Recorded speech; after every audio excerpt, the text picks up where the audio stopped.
Hey guys, how's it going? I just wanted to make a video of recapping all the matches that I played.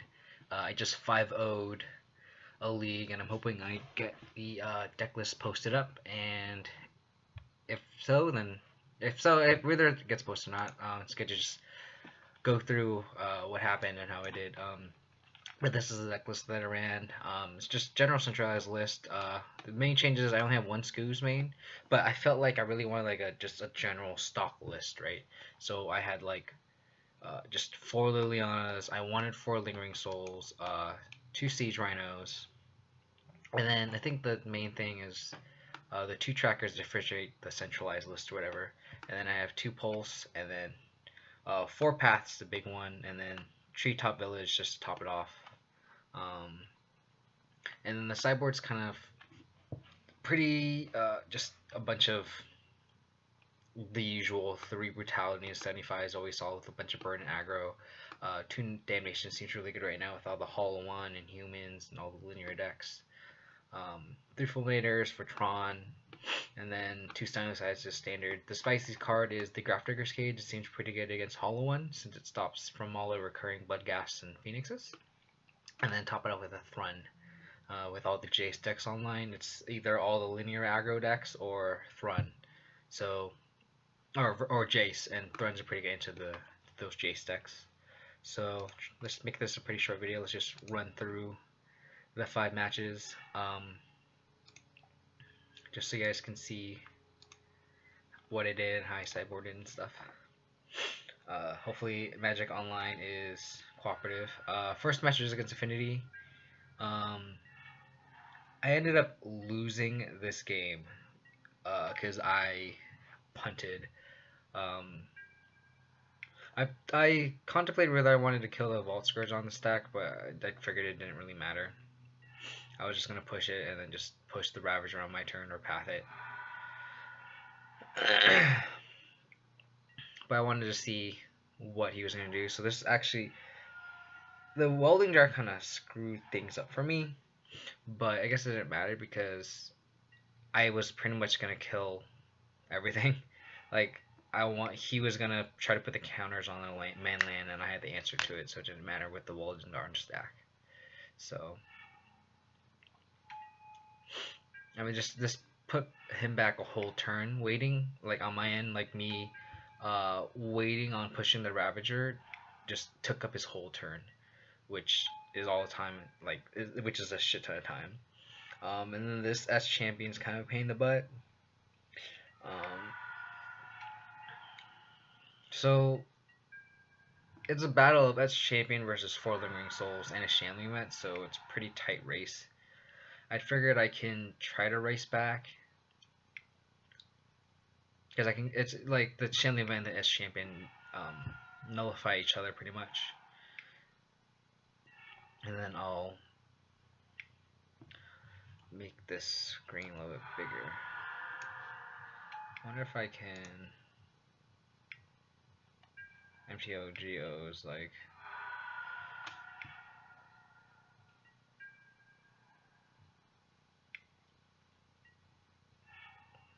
I thought he might have a Galvanic Blast in hand, because I don't know why else he just leave the Mox Opal open. I could have Liliana minus and taken a manland. That might have been the correct line.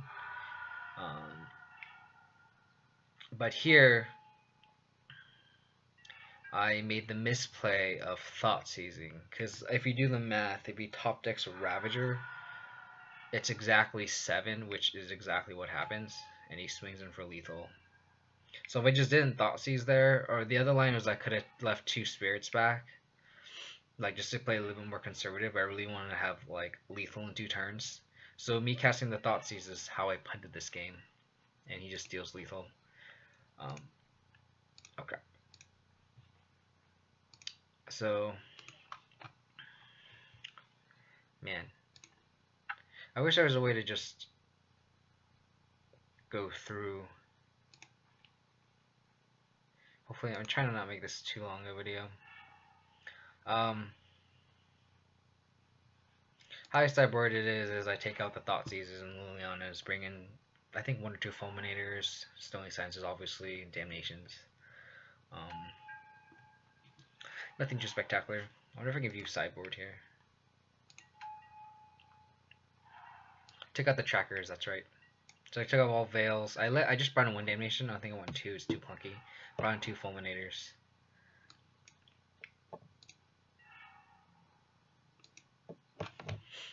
So pushing the Steel Overseer is pretty clutch. Having 2 pushes actually through Welding Jar.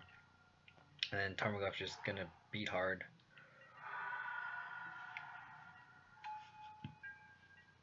And Fulminator is, I think about opponent also mulliganed pretty hard in this game.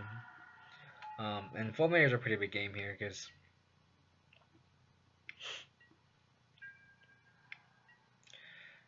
it takes away their option. Like, he's gonna put the counters on a man land, right? So having Fulminator just killing the land just buys a whole bunch of time. And then the top deck decay is just so good here.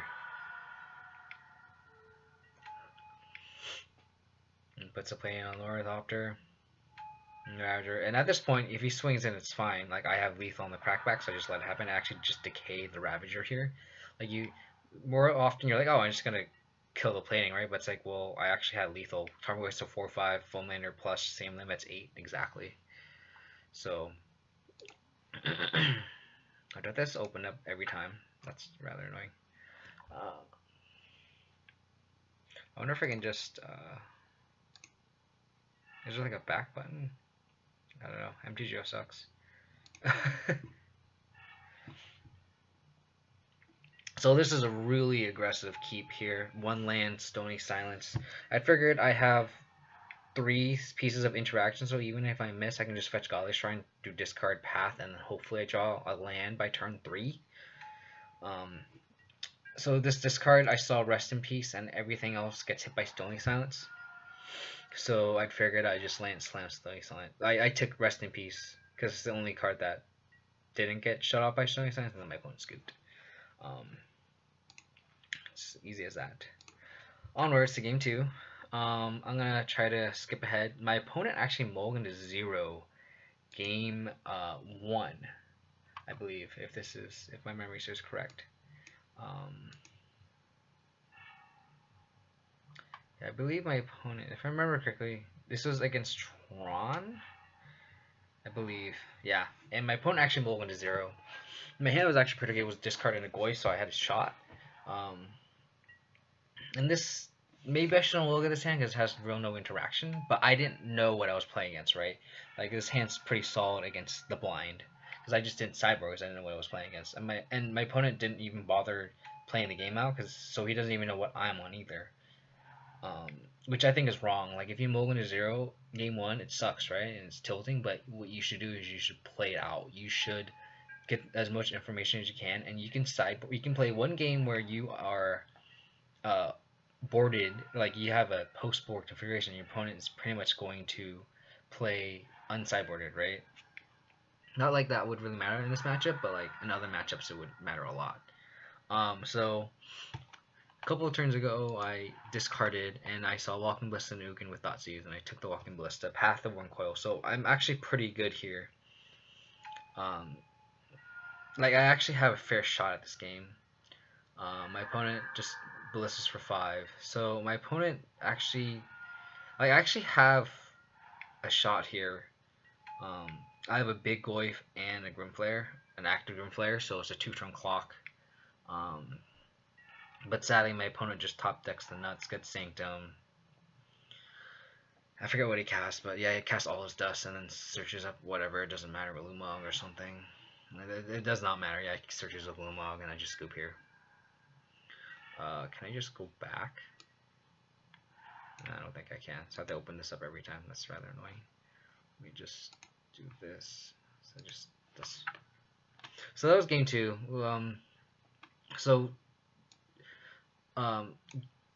Being on the play versus Tron is a lot easier post board on the play. Like, the difference between play and draw is so huge versus Tron, because your abrupt decays are actually live hitting map. And then turn 2 Stony Silence hits Expedition map as well. So if you can somehow steal game 1, which I did, I also mulligan to 5, which is insane. I kind of forgot that. I still want to just Tron. Them having a Chromaxer instead of an exhibition map is just huge game here. So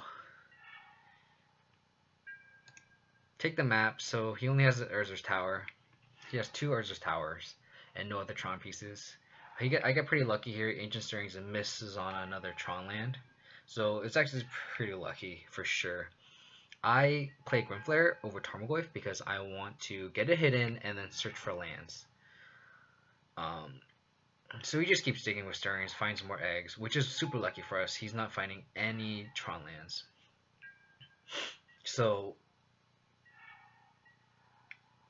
us missing on the 3rd land drops kind of sucks, but it doesn't really matter since we don't really know what we're looking for. Finally dug for that swamp, so we got a clock and we have a 3rd land for a double fulminator. So it's just a recipe. Like this, it's really lucky how this like my opponent's draws really just did not line up correctly. Not being able to have like power plant or a mine in the other like top 12 draw like cards. But fulminating right away, get in with Flare and Tarmogoyf.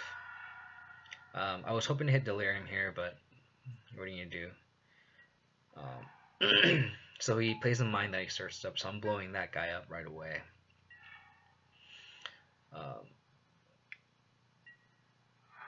So down for 6, so I have lethal.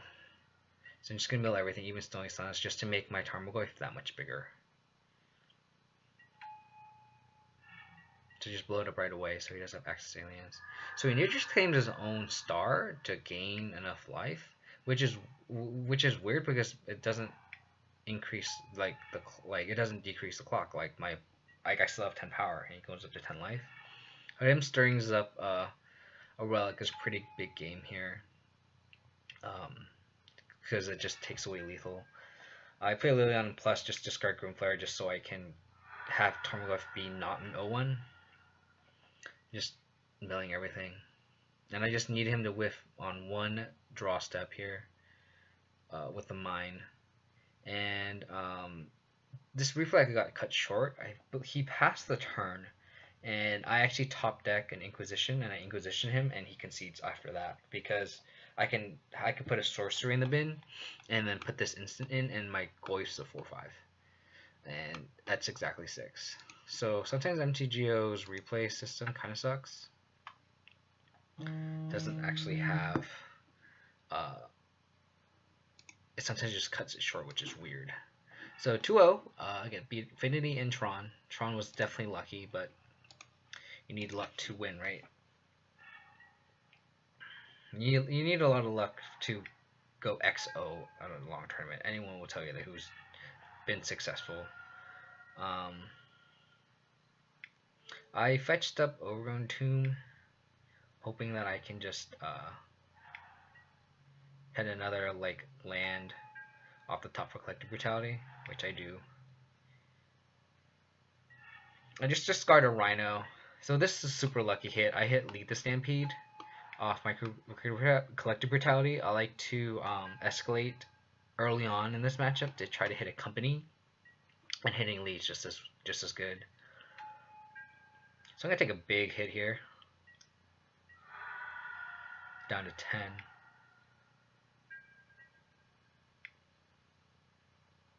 So upkeep, I Path Archer. They don't have anything really instant speed. And if he wants to play mana for core, to company in something, he has the mana anyway with the Elvish Mystic.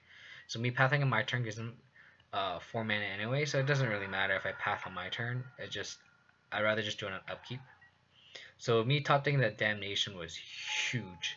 And another reason why I love the 2 Damnation in the sideboard, just because how linear these decks are. Like lately, just having 2 Damnation is so good. So my opponent's almost Hellbent. Cast Collective Company. So this lines up really well for me. Maelstrom Pulse just takes him out. Just path the Archdruid, pulse the Elves, and then he has nothing, pretty much. Rhino's just going to town. Here, just Shambling Events gains 2 life, which is great, and provides almost a 2-turn clock, sadly, almost short. Visionary is a good job for our opponent, but just to try to get someone on the board. Pendelhaming and Llanowar Elves are pretty aggressive here, because he can just Pendelhame his own Llanowar Elves and just nullify my Shanley event. So I don't know, that was a really aggressive line. And my opponent just cast Missouri, but I have lethal here. Onward to game 2.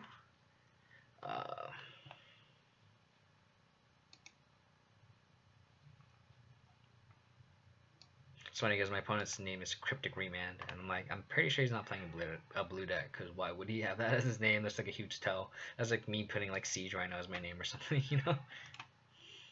Oh, I forgot to put how I sideboarded for Tron, but it's pretty simple. Just take out the Fatal Pushes, put in Fulminator Mages.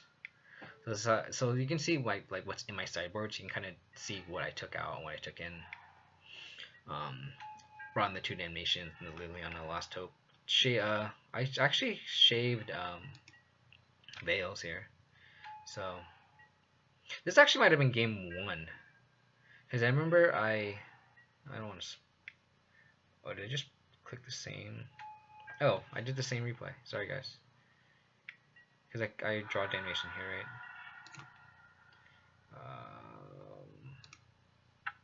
Did I click the wrong replay? Sorry, this is like really not I didn't like rehearse this or anything. I just went into it. Oh, did I actually play game 2? That might have actually been game 2. Maybe I clicked the wrong one. Sorry, guys. Let me go to...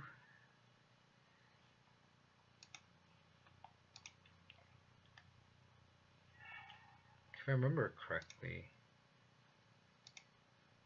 Come on.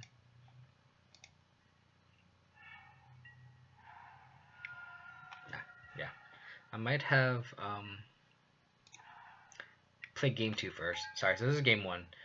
Discard into... there's a bunch of good picks here. Boreal Druid, and so he has 2 dorks, which are kind of redundant. Elite's kind of tempting just because they have Liliana, but there's so many other dorks that Liliana's kind of nullified. So I just took the Heritage Druid because it's the most explosive card. He actually misplays here. He has a Boreal Druid and an Elvish Mystic, and he top decks another Elvish Mystic, which lets me also pulse both his Mystics, which is pretty big game here. He Shamans pretty early on, which I think is incorrect, because I don't know. Shaman, like, that's why I love Rhino here, because Rhino just gains all that life back for sure. Here I actually plus, because I felt like minusing a token isn't that big of a deal, and I know he has Collected Company in hand, so this game actually revolved around my opponent having Collected Company in hand, and I was trying to make him discard it. Hopefully he had like a 1-drop and like a Collected Company. He's trying to discard the 1-drop or something. So I'm actually pretty defensive here.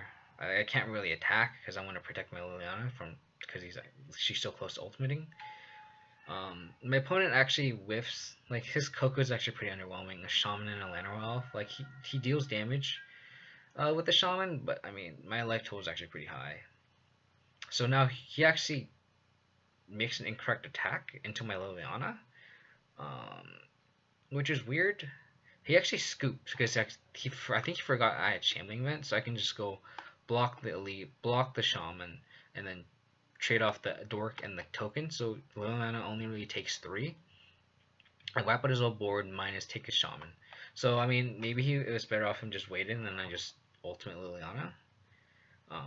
But I guess the end result's the same. But I lose a Planeswalker, but he's in a pretty bad spot there. So 3-0, beat Affinity, Tron, and Elves. So on to the 4th match.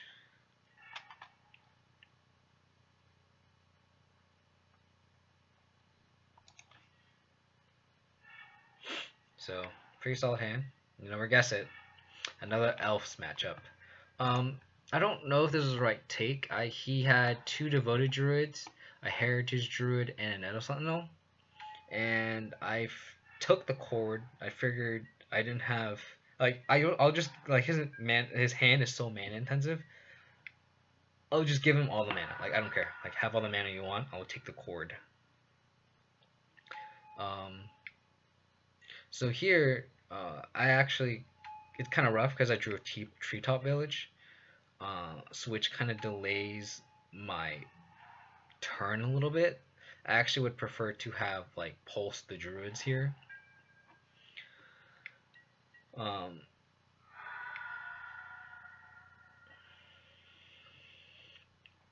I mean, it might have been correct just to not and just let them have all the mana, but just pulse the devoted druids.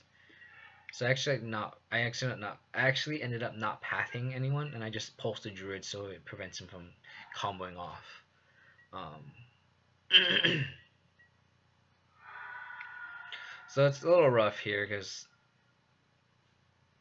my opponent has it's just he's not comboing off, but he has a pretty decent board state, and I'm just not drawing lands, and my hand is full of 3 drops. So it's just super clunky, not drawing any of my actual removal. This is game 1, so the Lilianas are pretty lackluster. I'm trying to stabilize the board a little bit, playing some spirits. Um,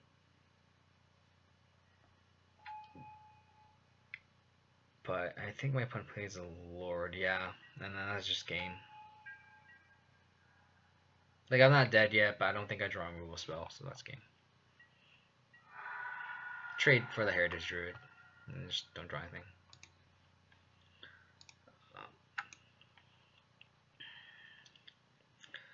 It's going to be rather annoying to do this every time. Onward to game 2. Pull up how I sideboarded.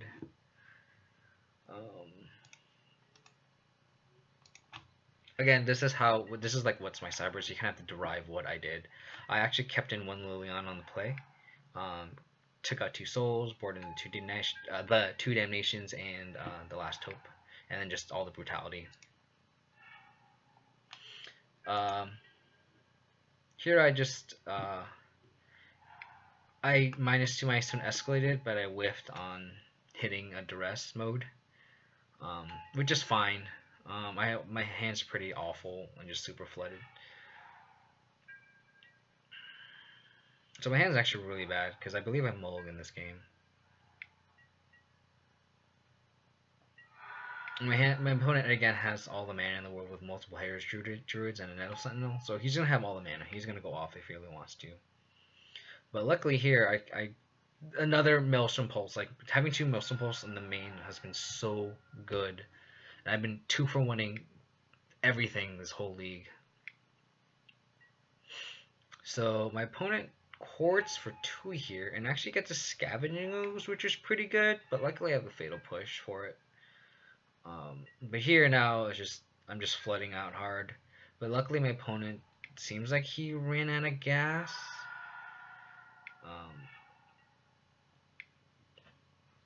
And just drawing all the lands in the world. Luckily Treetop is one of my main lands and pretty low cost to activate.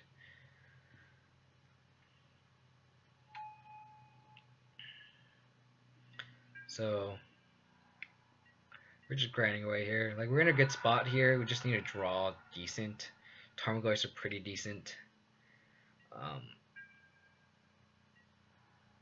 Pretty decent top deck, being able to gum up the ground. And Treetop being a 3/3 and 2 to activate has been super relevant, of course. Treetop changing Stirring Well for the Treetop Village has been pretty clutch. And then my opponent just randomly has a Reclamation Sage. I don't know why he boarded it in. He didn't see Grafdigger's Cage, like unless he knows at Grafdigger's Cage. But boarding a Reclamation Sage just to hit Grafdigger's Cage is pretty loose. Again, Damnation has been so good. And see how Treetop Village I was able to animate it after a board wipe, which is insane. Being only able to cost 2 to activate is so good. So Treetop Village and Damnation have been super MVP this league. And then again, I just get in with the manlands, right? My opponent's Hellbent, and he has a 1/1. Thanks to Damnation. Damnation has been so good.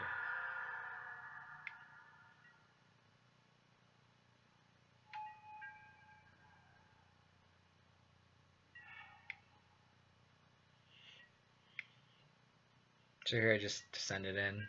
I mean, it might have been correct to not send him with a Channeling Vent, so I don't. But then, because he can just rebuild, I don't know. It's trading my one land, my one man land for 2 elves seems correct. But I had 2 lands. I could just push the elf and get him with Channeling Vent, or I can cast Siege Rhino, whichever fits your fancy. So game 3.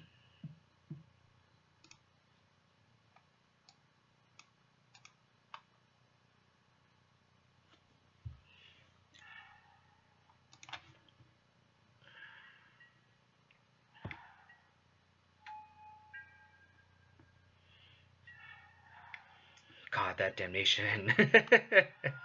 So my opponent's hand is actually really awful. And he actually said misclick keep.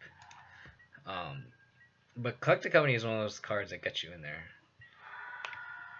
Like that brings you back. Having the spell sketch pretty unique. Just dodging all the spot removal. I don't know if that's kind of a loose inclusion. I don't know. My opponent played super weird this match, and this is for 4-0, so it's not like my opponent's 3-0 or 3x at this point. And surprisingly, he took the damage. I don't know why. Just milled everything. Just trying to set up Damnation, actually. I actually kept the fetch on top so I can Damnation. Here, I pathed. It might have been incorrect, but he had 2 cards in hand. And I kind of want him to commit more to the board. I kind of played the path to be like, hey, like I don't have a Damnation in hand. You know what I mean?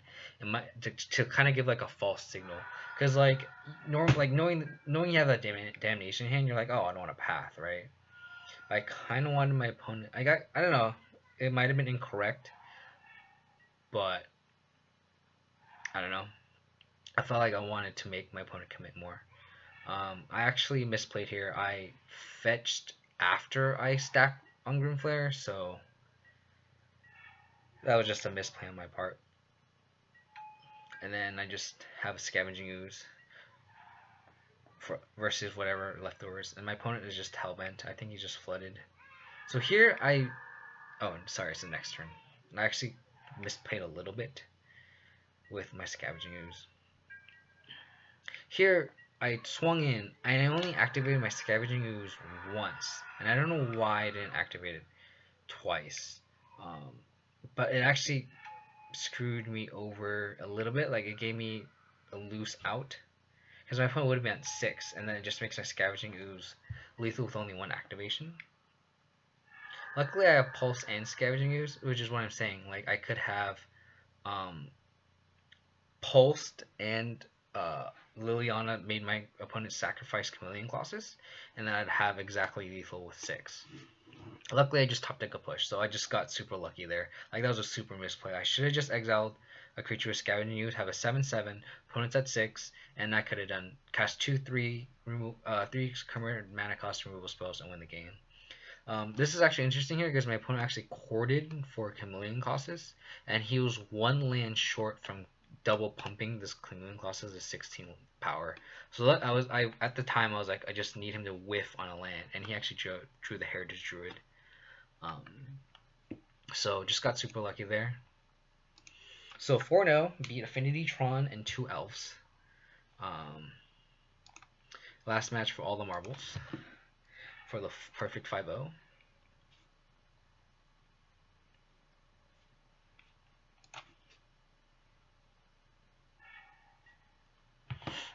So the list has 4 paths, and you're gonna have these hands, right? Where you have 3 paths, and pathing a Goblin Gun feels super bad. Unfortunate to not have an untapped white source. Luckily, Goblin Guy is just feeding me more lands. So here, I kind of have to take a lot of damage off my lands again. I have to untap Gaulish Shrine, and I'm just pathing. But here, I'd figured I'd just path. Oh, this replay was all messed up.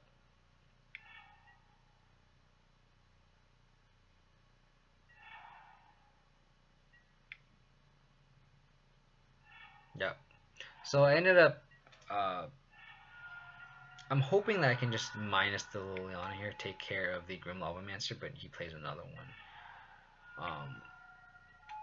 So I Liliana here, so because if I don't kill one Grim Lavamancer, he just untaps and double shocks me, and then double shocks me again.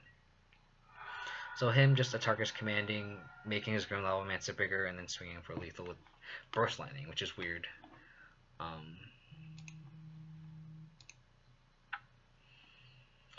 So not feeling good.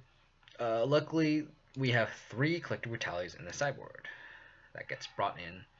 I believe I just did a clean swap versus burn in this with this deck list. I think I just took out 3 Thoughtseize just for 3 Collective Brutalities. So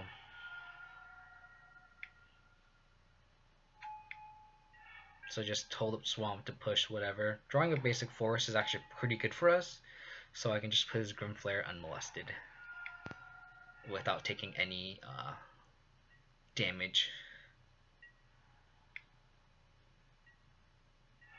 Getting our Grimflare Burst Lightning kind of sucks, but what do you do?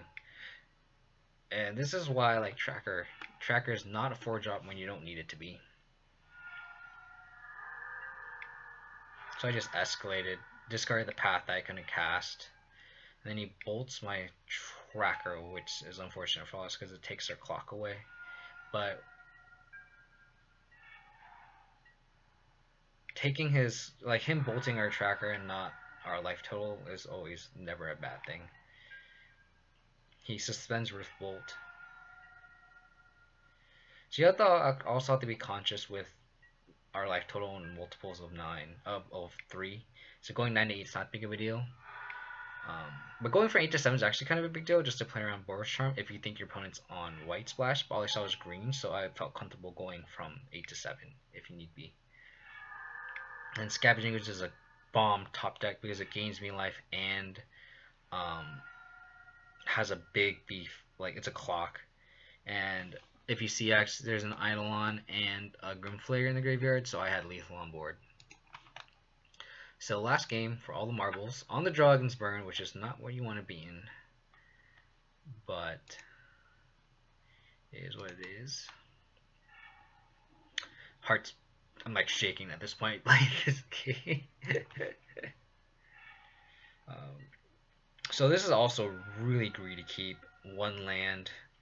But I had 2 spells on the draw, so I had 3 live draws for a land. Lucky I draw a fetch land, so I can push whatever if need be. And Shrine of Burning Rage is kind of an interesting inclusion here. When I played in the GP, my burn opponent had this as well, and it's really bad against Replicate decks. I don't know why burn players have been leaning towards it, but having Verdant Catacombs and like another Verdant Catacombs off the top made my Grimflare, me casting Grimflare pretty painless, or not as painful. Opponent's Searing Blazing our Grimflare is kind of bad, but my opponent is tapped out, so we can Collective Brutality. I Inquisition first, might as well. And so, like, if my opponent's hand is empty, I can just not escalate all the way.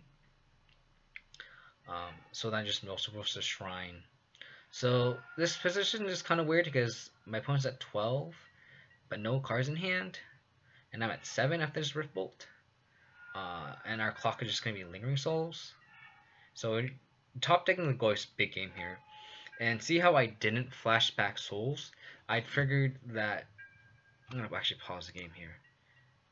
The reason why I didn't crack this fetch land to play the flashback the Souls here is because if you think about it, my Goyf, if I go Goyf and Lingering Souls, that means I still only have a 2-turn clock.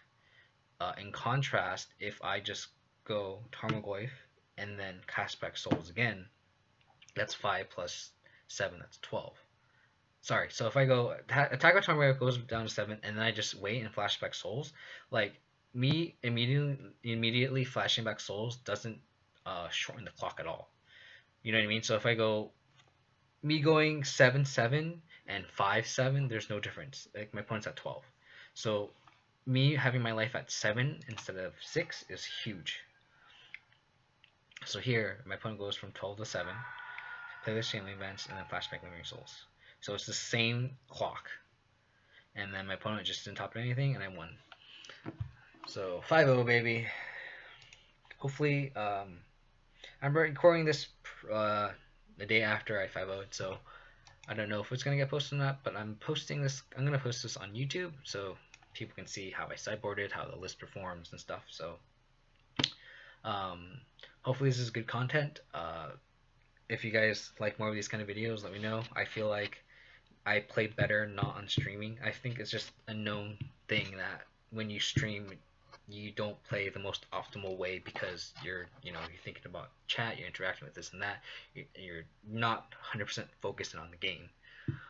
And I felt like if I streamed this exact same matches, I pretty sure I would have punted way more many times or made. Like I think I kind of one or two misplays I made, but like almost. No, yeah. Why? Just give me a sec. But yeah, so this is the list, and hope you guys enjoyed it. All right, guys, take it easy.